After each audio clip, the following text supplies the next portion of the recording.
Ya estamos con Pablo Carreño, el subsecretario para América del Norte. Pablo, qué gusto estar aquí en tus oficinas. Jorge, es un placer que estén aquí, tenerlos a ti, a Viviana. Al contrario, gracias por la oportunidad. Gracias por recibirnos ahora en esta nueva encomienda que tienes, que la verdad es muy importante. Es la subsecretaría aquí en la Secretaría de Relaciones Exteriores que maneja prácticamente todo lo que es la relación con Estados Unidos y con Canadá.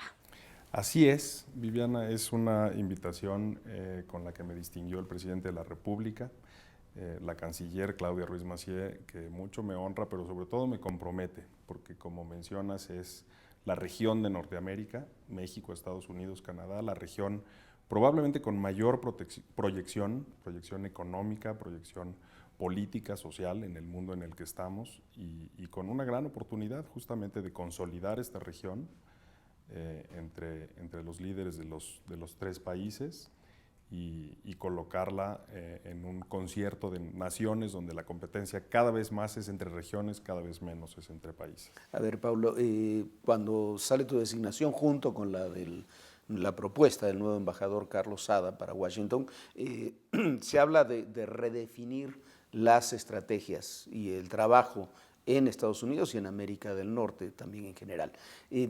¿Cómo está planteada? ¿Cuál es la idea sobre la cual se piensa trabajar o retomar el trabajo, mejor dicho, en Estados Unidos, en Canadá y sobre qué bases? Qué bueno que lo mencionas justo, Jorge, como retomar, porque el trabajo, desde luego que mi antecesor en la Subsecretaría de América del Norte llevaba un espléndido, digamos, récord de trabajo en un contexto en el cual se requería justamente de trabajo consular, que hoy es espléndido, de protección a nuestros connacionales, que es espléndido.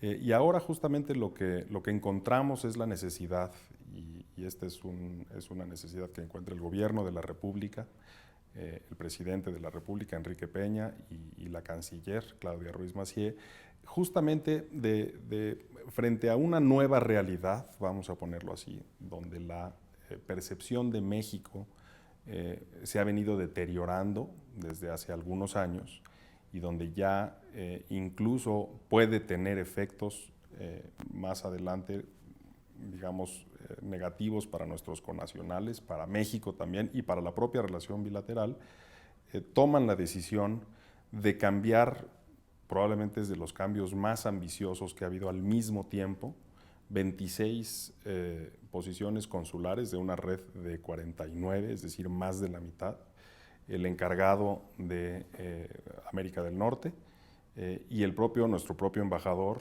de México en Washington para desarrollar una estrategia de relación con comunidades, de comunicación, de cercanía, no solo de nosotros mismos allá, es decir, mexicanos, sino involucrar también al sector privado, a la sociedad civil, una estrategia que va por distintos planos y tiene distintas fases, desde luego, pero que involucra, digamos, un equipo nuevo. Desde las épocas del Tratado de Libre Comercio, siempre se dijo que, desde que surge el Tratado de Libre Comercio, siempre se dijo que además de la relación de gobierno a gobierno, y a veces ni siquiera de gobiernos a gobierno, de Pinos Casablanca, había que tener una relación mucho más estrecha con el Congreso, había que tener una relación mucho más estrecha con las sociedades, y quizás no se terminó de cumplir como sí se ha cumplido en el ámbito económico, un poco por la idea de no meterse en ciertos temas, de no involucrarse, de no tener una visión de intromisión en temas de los Estados Unidos. La estrategia, por lo que estás planteando, es una estrategia no de intrometerse en Estados Unidos, pero sí de involucrarse con la misma fuerza que tiene Estados Unidos en México. Así es. Yo creo que, a ver, en su momento esta estrategia a la que haces mención, en efecto, cumplió sus objetivos. La estrategia estaba dirigida a la negociación y a la aprobación del Tratado de Libre Comercio entre América del Norte.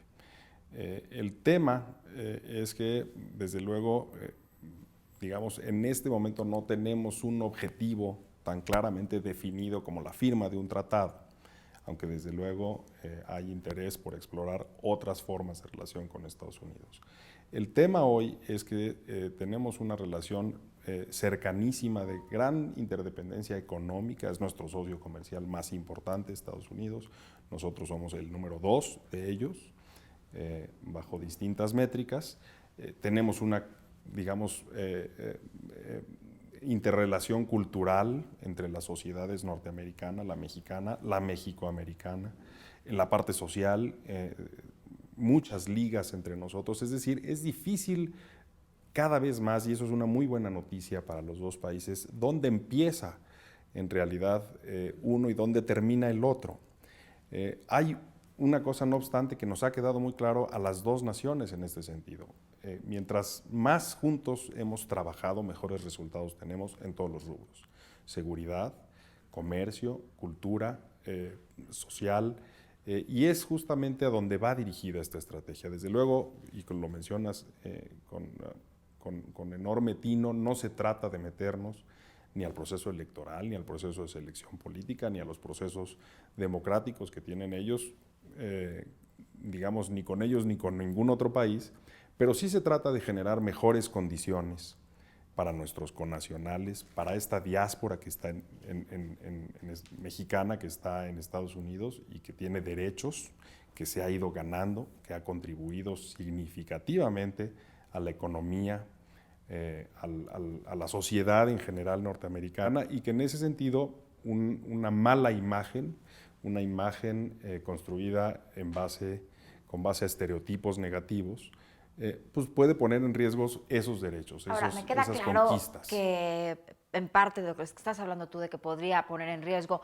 a muchos de nuestros connacionales directamente en Estados Unidos, se ha hecho este gran cambio, tantos cónsules, porque finalmente lo que se hace aquí, o sea, para lo que estás, uno de tus principales objetivos en esta subsecretaría es que los paisanos en Estados Unidos y en Canadá, pero principalmente en Estados Unidos por la cantidad que hay, estén bien, estén tranquilos y estén seguros, ¿no? Así es, son 35 millones de mexicanos al menos viven en Estados Unidos, contribuyen. Es una tercera parte de la población que tenemos aquí. Es impresionante el número, es impresionante desde luego, contribuyen allá para la economía, contribuyen para la cultura, para el desarrollo de ese país. Pero también los tienes que tener bien porque también contribuyen a la economía de México, esos mexicanos que están allá. Así es. Son muy importantes y esa es la misión, digamos, tradicional, es el mandato que tiene la Secretaría de Relaciones Exteriores a través de esta subsecretaría para América del Norte. Eso va a seguir y de verdad además ahí hay resultados encomiables, desde luego producto del trabajo de mis antecesores en el cargo. Y de una red consular que es magnífica, ¿no? La red consular más grande que tiene un país en cualquier otro país del mundo, claro. ¿Cuántos cónsules? 49. 49, sí, nos has dicho. Así es. Y de veras hay gente muy valiosa que trabaja todos los días por garantizar, con modelos que ya son ejemplo, por garantizar los derechos de nuestros connacionales, por protegerlos, por incluso pugnar para que hagan efectivos sus derechos civiles, por ejemplo, en ese Estados Unidos. Ahí está el tema de la doble ciudadanía. Es un tema muy interesante y desde luego seguiremos haciendo eso. Lo que tenemos que hacer supletoriamente, adicionalmente de lo que estamos haciendo con eso, es estar más presentes, es involucrar más también a los cientos de miles de amigos que tiene México en Estados Unidos, en activarlos para que sean más vocales, en la importancia de la relación bilateral. Es una cosa mucho más de dar información, de informar mejor, de posicionarnos mejor. Y que tiene relación con tu expertise. Y que tiene relación, en efecto, un poco con lo que yo he hecho en mi vida. Tu gran experiencia profesional está relacionado directamente con eso.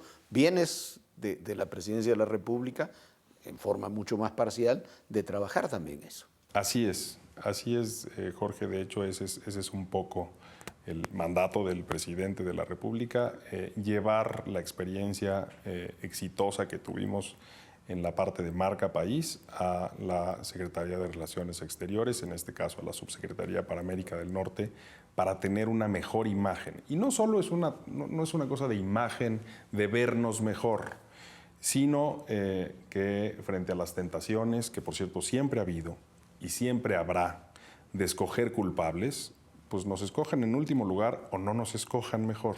y si alguien nos quiere escoger como culpables, me imagino que le quede claro que se está equivocando, ¿no? Que se y que equivoque. le quede claro a la sociedad, porque tú decías antes, lo platicábamos también fuera de entrevista, ningún precandidato o precandidata en Estados Unidos está descubriendo signos de racismo, o de exclusión o de marginación. Lo que está haciendo es exhibir un sustrato que ya existe. Así es. Y que en parte también debe ser una ausencia, para llamarlo de alguna forma, del trabajo de México a lo largo de muchos años. Así es, Jorge. Lamentablemente, y yo creo que le das justo al clavo, ¿no? Comúnmente escuchamos, es que nos está haciendo muy mala imagen un aspirante a candidato o el otro, o un empresario. No nos está haciendo mala imagen, está encontrando un sector de la sociedad con el cual tenemos muy mala imagen, como México, como mexicanos, donde la relación bilateral está mal explicada, no está lo suficientemente dimensionada. Y esa es una labor que nos toca hacer a nosotros, nos toca liderar como gobierno, desde luego, pero que involucra la participación del sector privado, de empresarios, de la sociedad civil, de artistas, es decir, de muchos de los que nos beneficiamos, lo digo en el mejor sentido, desde luego, de esta relación bilateral y de la construcción de esta relación trilateral con Estados Unidos y con Canadá para fortalecer la región, que es el mandato de este gobierno. Ahí, luego regresamos un poco a lo de Estados Unidos, pero ahora señalas algo que me parece que es muy importante y que a veces lo olvidamos también por cómo se dieron las cosas a lo largo de muchos años. Esta tiene que ser una relación trilateral. América del Norte, tú lo decías, es una región potencialmente, lo es en la actualidad, pero potencialmente que puede ser un centro de desarrollo a nivel global mucho más importante de lo que es ahora. Así es. Se perdió también, hablábamos de Estados Unidos, pero la relación con Canadá también por diferencias, por las razones que sea, también perdió la vitalidad que podría haber tenido. La llegada de un mandatario como Trudeau en Canadá, estos cambios permitirán reactivar la visión trilateral de la relación. En efecto. Bueno, de hecho, el diagnóstico yo creo que es el adecuado.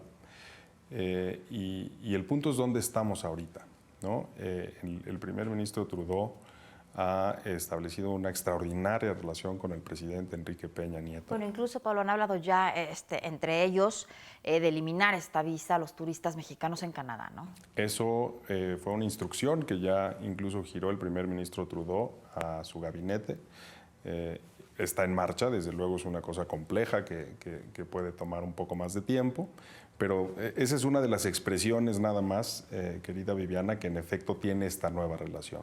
Son dos presidentes jóvenes, son dos presidentes que tienen una visión común de la región, que tienen esta visión que mencionabas, Jorge, de hacer, digamos, una región más integrada, más competitiva, con unas ventajas increíbles respecto de cómo están las otras regiones del mundo, y eso nos llena de optimismo a todos. Bueno, porque pero, sí se puede, pero sí se puede avanzar en el concepto no de dos relaciones bilaterales o de tres relaciones bilaterales, cada uno de los países con el otro, de trabajar en una visión trilateral como región. No porque yo recuerdo el presidente Peña, en el inicio de su mandato, insistió mucho en un tratado de libre comercio plus, incluso él utilizó la expresión, pero no se ha podido forjar. La situación que había en Canadá, el ex primer ministro Stephen Harper tenía una visión muy peculiar de las cosas y ahora sí se puede trabajar en ese sentido. No solo se puede, se debe.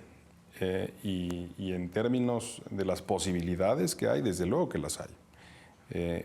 Está desde luego este ánimo renovado entre los líderes de los tres países. Están las posibilidades, están los tiempos adecuados para eso. Los mecanismos yo creo que los van a revisar muy pronto. Viene pues en aproximadamente 3 meses una cumbre de líderes de América del Norte donde se van a reunir los tres con, yo estoy seguro, entregables muy sólidos de lo que va a ser esa relación en distintos frentes. Cambio climático, por ejemplo, una preocupación que tienen los tres países y donde han avanzado significativamente y vienen cosas importantes. Desde luego comercio, donde ya están todos los canales abiertos y desde luego todavía falta potenciarlos aún más. política, derechos humanos, en fin, hay muchos puntos de convergencia entre los tres países y como dices tú, se puede y se debe ir hacia ese camino. Proceso electoral en Estados Unidos en noviembre, una situación allá también muy polarizada, una campaña muy disputada, la que llevan ahora de las primarias, con nuestros paisanos allá. ¿Cuál es la instrucción? ¿Cuál es la idea que da la Cancillería, que dan los consulados, que da la embajada a nuestros paisanos? No hay ninguna instrucción, desde luego.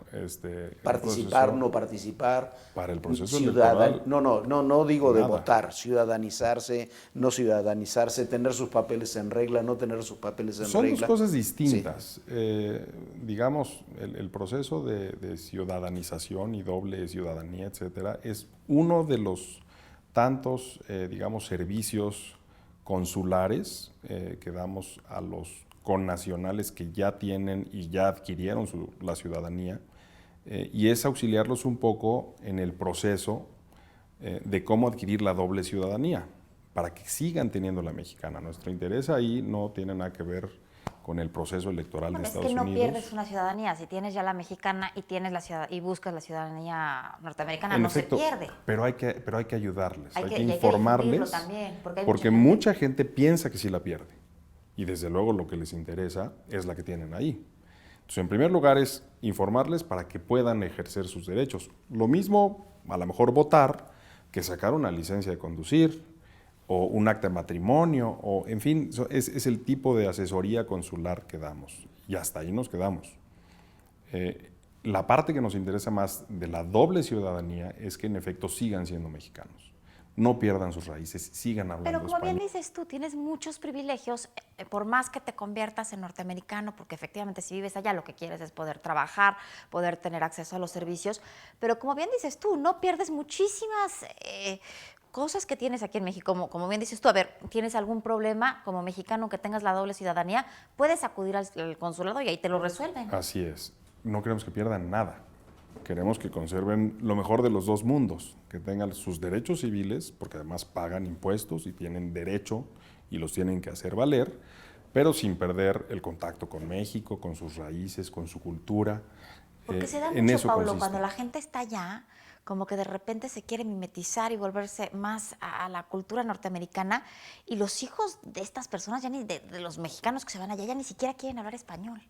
Muchos de ellos lamentablemente no. El proceso de la doble ciudadanía justamente tiende a eso, a que no se les olvide que también son mexicanos y que no se les olvide. Y que aprovechen ese beneficio. Así es. ¿No? A ver, hay mucha gente, regresemos al tema más político, hay mucha gente en México y en Estados Unidos, mexicoamericanos, que dice el gobierno de México tiene que intervenir en el proceso electoral estadounidense, tiene que poner en orden a fulano o a sultano, ¿no? ¿Conviene, no conviene, debe hacerlo, no debe hacerlo? No solo no conviene. ¿Cuáles son tus instrucciones del presidente Peña, de la canciller sobre eso? Bueno, desde luego las instrucciones del presidente Peña, pues como lo manda la Constitución y de la canciller Ruiz Massieu, porque así son los principios de política exterior mexicana, es no intervenir en ningún proceso electoral democrático de ninguna otra nación. No podríamos hacerlo, no deberíamos hacerlo, independientemente de que sería un error. Y además, déjame ponértelo al revés. Imagínate que cualquier otra nación participara en el proceso electoral mexicano, claro. Por más estridente que fuera un candidato o candidata, por más anti su nación que fuera.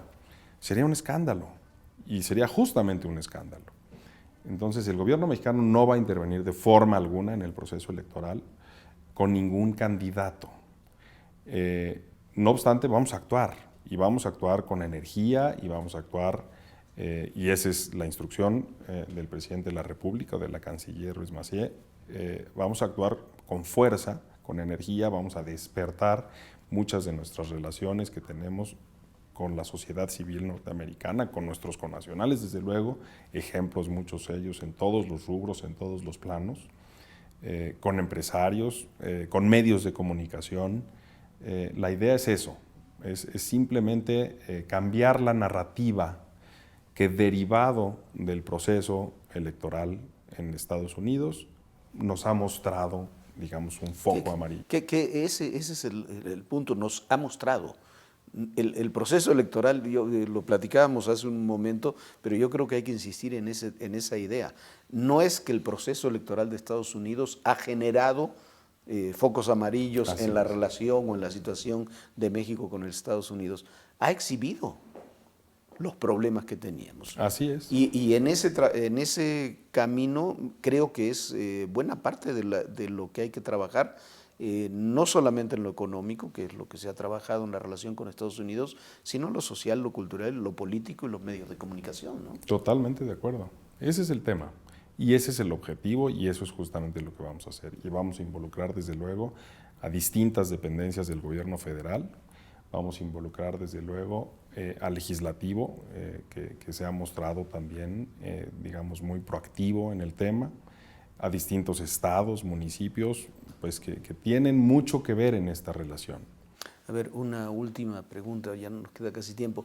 Estados Unidos, a veces hablamos de los errores que cometemos nosotros en Estados Unidos, los problemas. Estados Unidos lleva prácticamente 2 años, 1 año y medio sin embajador. Se frustró el nombramiento de una anterior embajadora.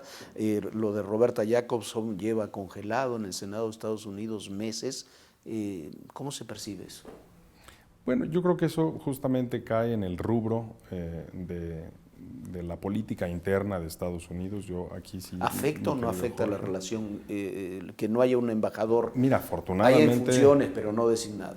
Afortunadamente la relación, y eso es parte del lado positivo de todo esto, la relación México-Estados Unidos es tan madura y corre a través de instituciones tan sólidas y a través de canales tan sólidos, digamos que no a lo mejor requiere para los temas más urgentes del día a día, no exige la presencia de un embajador necesariamente todos los días en funciones.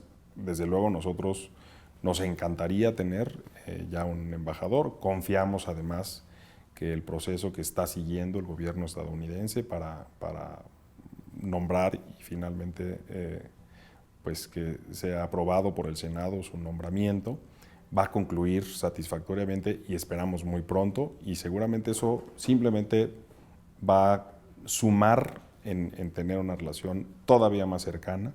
Estamos, por cierto, en un punto entre la relación entre México y Estados Unidos verdaderamente, hombre, inmejorable es un término complicado, pero muy bueno, muy positivo.